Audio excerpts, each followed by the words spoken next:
Salut les goths, ce que vous apprêtez à regarder est une rediffusion de live. Nous sommes en live tous les soirs à 18h30 pour débriefer les étapes avec vous. N'hésitez pas à nous y rejoindre et bon visionnage. On va pouvoir se débriefer cette petite étape ennuyante à mourir.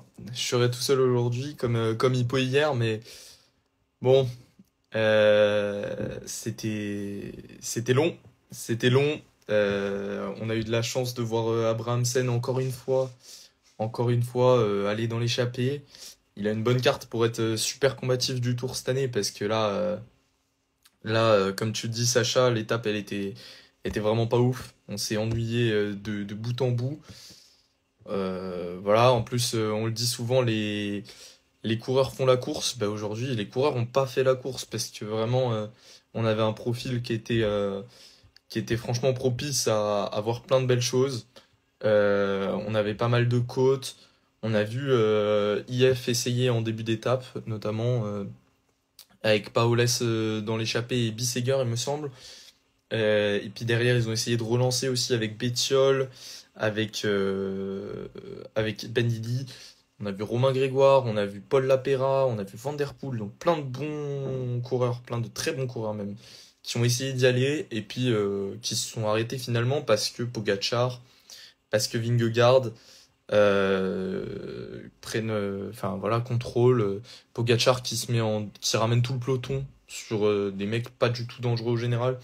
J'ai pas trop compris, ça m'a un peu énervé personnellement, je sais pas vous. Enric Mas gagne le Tour en 2025. Je me permets d'en douter un petit peu. Déjà, s'il pouvait se bouger un peu les fesses cette année, ce serait pas mal. Abrahamsen représente le divertissement sur la première semaine.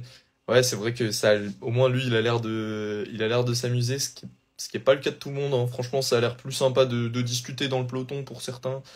Moi, voilà.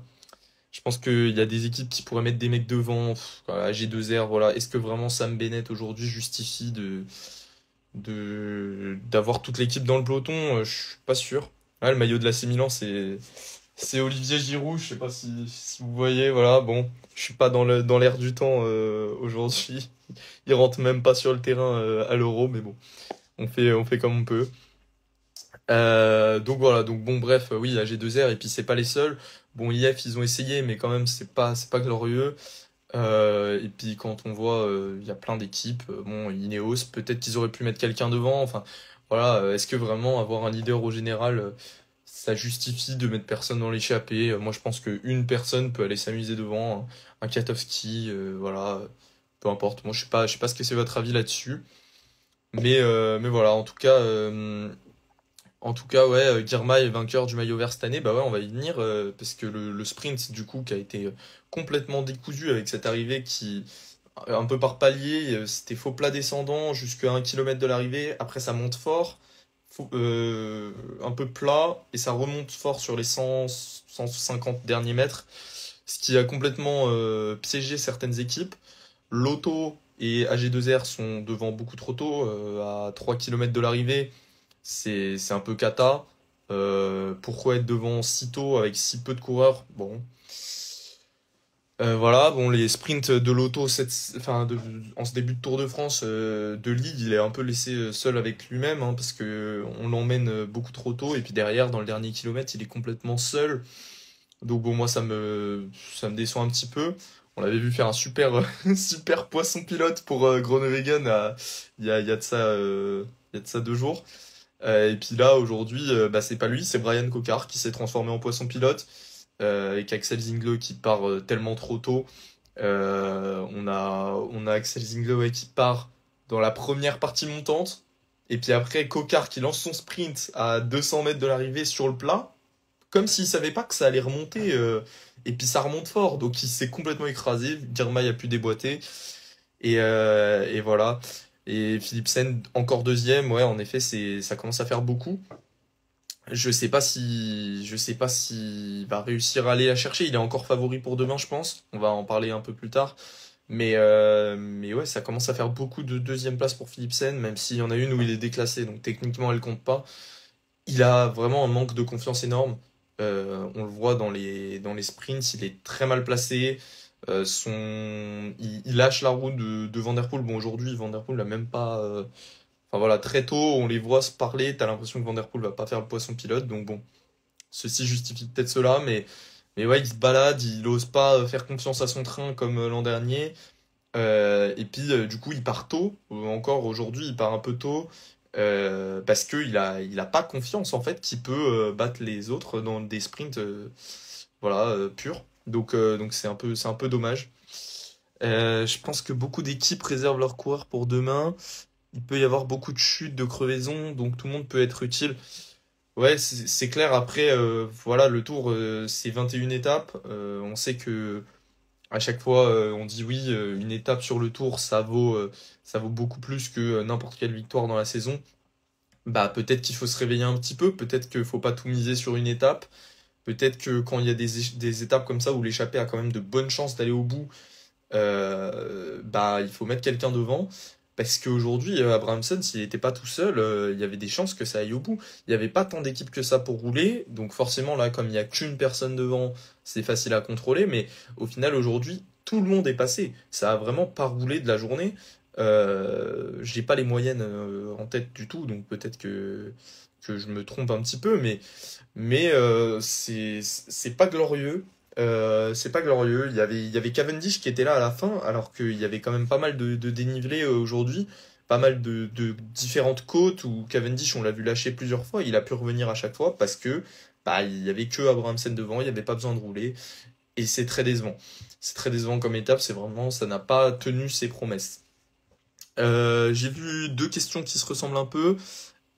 Pogacar, combien de minutes d'avance à la fin du tour? Et est-ce que Remco peut gagner le tour? Alors Remco qui gagne le tour, ça me semble un peu compliqué perso. Après, je sais pas l'avis des autres membres de la chaîne, mais Remco, ouais, plus. Est-ce que Remco peut faire deuxième?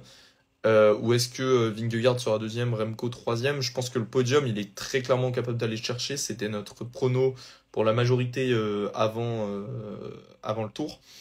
Après, pour être devant Vingegaard, ça risque d'être compliqué, même s'il y a encore le dernier chrono, il pourra peut-être reprendre un peu de temps. Et clairement, ouais, tu dis peut-être pour les prochaines années Remco. Oui, clairement, Remco, les prochaines années, ça va être un gros client. Mais déjà, là, faut s'en méfier, parce que Pogacar, faut qu'il fasse gaffe de pas se concentrer à 100% sur Vingegaard et de bien, comment dire, de bien surveiller Remco aussi, parce que bah, faut pas se faire avoir avec une tactique à la Primoz Roglic sur le Giro 2019 où tu surveilles tellement l'autre personne, voilà, en l'occurrence c'était Nibali et là ce serait Vingegaard, que tu laisses partir quelqu'un devant, Carapaz à l'époque, peut-être Remco cette fois-ci, ou par exemple un Carlos Rodriguez, un Primoz Roglic qui sont bah, toujours en embuscade. Donc voilà, mais l'étape de demain pourrait nous donner pas mal de réponses. Je sais pas si vous avez un prono pour demain, n'hésitez pas à le donner. Mais puisqu'on est entre 3 et 3, hein, on part de 3, on y retourne. Et donc on a des chemins un peu des chemins blancs comme on a sur l'Estrade Bianche notamment. Et puis en plus ça grimpe un peu dans certains d'entre eux. Après la dernière difficulté est à une cinquantaine de kilomètres de l'arrivée, donc ça me paraît très très loin. Je pense que enfin voilà, c'est pas ça qui va gêner les coureurs à part Cavendish et Jacobsen. Jacobsen qui aujourd'hui est encore lâché sur une pas sur une difficulté quoi, vraiment sur un faux plat montant. Mais oui, donc demain il y aura surtout quelque chose qui va être intéressant, c'est que Pogacar encore aujourd'hui se replace tout seul à beaucoup de moments. Et donc, bah, on se demande demain, attention, s'il a une crevaison et qu'il n'a pas d'équipier autour, en plus, dans ses équipiers, c'est quand même pas des gros rouleurs, à part Niels Politt, un peu Tim Wellens, mais voilà, c'est plutôt des grimpeurs, quoi, tous. Donc, s'il est tout seul, ça peut le piéger. C'est peut-être une étape intéressante sur ce point-là. Van Der Poel gagne demain. Écoute, moi, Van Der Poel, je serais super content qu'il joue sa carte personnelle pour une fois, s'il te plaît, Mathieu. Hésite pas. Parce que Mathieu, ouais, on l'a vu essayer de prendre l'échappée, mais il essaye à moitié. T'as l'impression qu'il est là pour décorer un petit peu avec son maillot de champion du monde. C'est un peu dommage. Pour demain, pas sûr, mais peut-être Pidcock qui a normalement plus de problèmes d'estomac et qui va sûrement vouloir rattraper son début de tour. En plus, le parcours lui convient plutôt bien. Ouais, clairement, Pidcock, bah, il a déjà gagné l'Estrade Bianche, si je dis pas de bêtises. J'en suis sûr à 99%. Donc oui, c'est clairement quelque chose qui lui convient. Après, je pense que c'est pas assez dur, à moins que ça arrive en petits groupes. Voilà, peut-être qu'ils arrivent à faire exploser dès le début l'étape, ou alors peut-être que c'est une échappée qui va au bout aussi, c'est possible. Mais moi j'ai l'impression que demain, à la fin d'étape, est quand même vachement facile. Donc je vois pas comment tu élimines un Philipsen, par exemple. Donc pour moi c'est le favori. En plus Philipsen, voilà, on le voit sur Paris-Roubaix, il est super fort. Donc sur des chemins des chemins blancs comme ça, je vois pas que ça puisse lui poser énormément de difficultés. Après, il faudra voir au niveau des favoris s'il y a des mecs comme Vingegaard, comme peut-être Remco. On a vu notamment leur directeur sportif à chacun s'énerver un petit peu contre cette étape. Bah, c'est peut-être parce que ces deux coureurs-là seraient pas spécialement à l'aise dessus. Attention à un Roglic aussi qui a toujours beaucoup de malchance. On se souvient de l'étape des pavés il y a quelques années où il était tombé. Donc peut-être que là encore, ça pourrait être dangereux. Et l'étape des pavés aussi, cette étape-là, à l'époque où il était encore équipier avec Vingegaard, et ben Vingegaard n'avait pas perdu beaucoup de temps sur Pogacar, mais n'avait pas semblé à l'aise du tout et était pas passé loin de la correctionnelle aussi. Donc attention, Pogacar peut faire des différences demain sur les autres leaders et ce serait, enfin, moi j'espère qu'il en fera pas entre guillemets. J'espère plutôt qu'on ait un tour un peu relancé.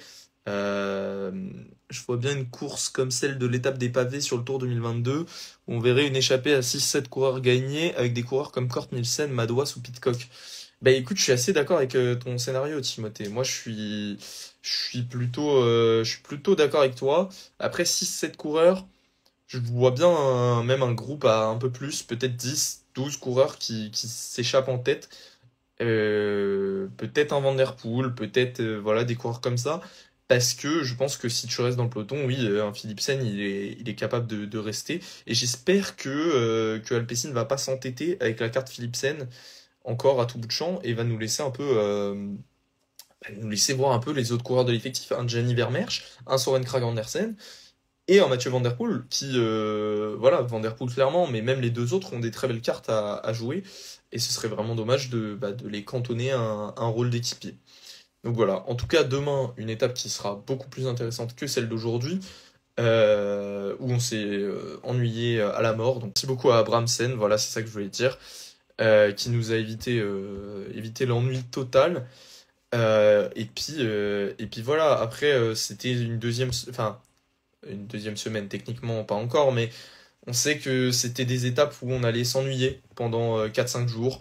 Voilà, que le parcours n'était pas spécialement propice à avoir beaucoup de choses, avec l'étape 5 qui était un sprint, l'étape 6 qui était un sprint aussi, qui était destiné à être des sprints plus ou moins, le contre-la-montre qui pour certains est un ennui, pour d'autres était très intéressant. Voilà, on a eu le débrief d'Hippo hier, on a quand même vu des belles choses sur le contre-la-montre, mais c'est vrai que c'est pas l'étape la plus intéressante des 21.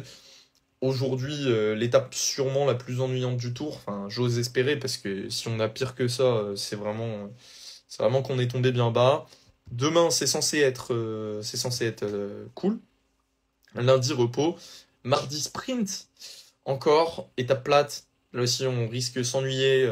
Voilà, on verra ce que ça donne, mais voilà. Et enfin, l'étape 11 où ça va reprendre, où on va retrouver peut-être des échappées, peut-être des attaques des favoris. Voilà, on va pouvoir recommencer à s'amuser un petit peu. Mais c'est vrai que ces 4-5 jours étaient compliqués.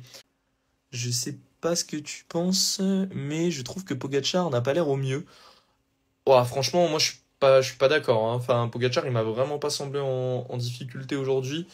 Quand ils essayent de sortir dans la bosse là avec la Pera, avec Van Der Poel et tout, Pogacar c'est lui qui ramène tout le monde. Il vient se mettre en deuxième position, c'est inutile.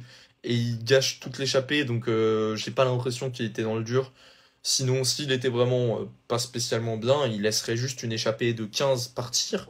Il contrôlerait pas avec UAE. D'ailleurs, je comprends pas pourquoi il contrôle avec UAE, ça n'a pas vraiment de sens. Et voilà, et on aurait une étape intéressante avec 15 personnes devant et qui se battent pour l'arrivée. Potentiellement une troisième victoire française avec la Pera, ça pourrait être cool. Et voilà, mais au final, il a l'air tellement en forme qu'il se met dans la roue de tout le monde, il saute sur tout ce qui bouge, c'est fatigant.